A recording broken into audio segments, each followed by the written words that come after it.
Day 61, or March the 2nd. Believe and act now. Our thoughts today come from Joshua chapter 6, verse 20.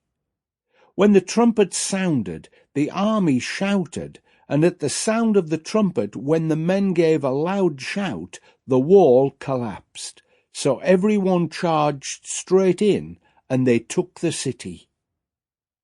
First, the big picture surrounding this verse.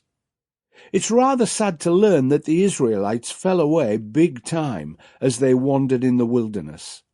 They neglected the very act that made them Jewish, circumcision.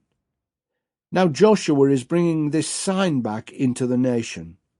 Rahab, as promised by the spies, was rescued along with all her family when the city of Jericho was taken after the Israelites marched around the city walls 13 times, once a day for 6 days, and then 7 times on the 7th day. A great shout was all that was needed for the walls to fall. No one touched them. It was as if God just blew them over. However, this wonderful experience that followed their obedience to God was really dented when they went on to the city of Ai and were unexpectedly soundly beaten. There was still much to learn as far as trusting God was concerned. Now our action step.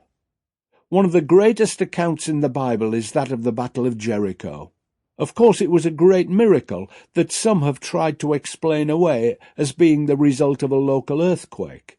This argument is missing the point. It wasn't the walls falling, but when they fell that was miraculous.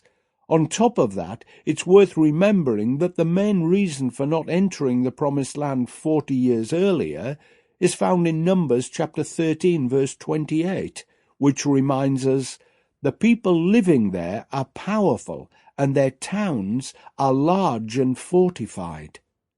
That's why God told them to leave the walls to him. Just march around and then shout. This strategy worked, but it could have worked 40 years earlier. The Israelites could have saved a whole generation from wilderness wandering, if only they had trusted God. Don't you make the same mistake.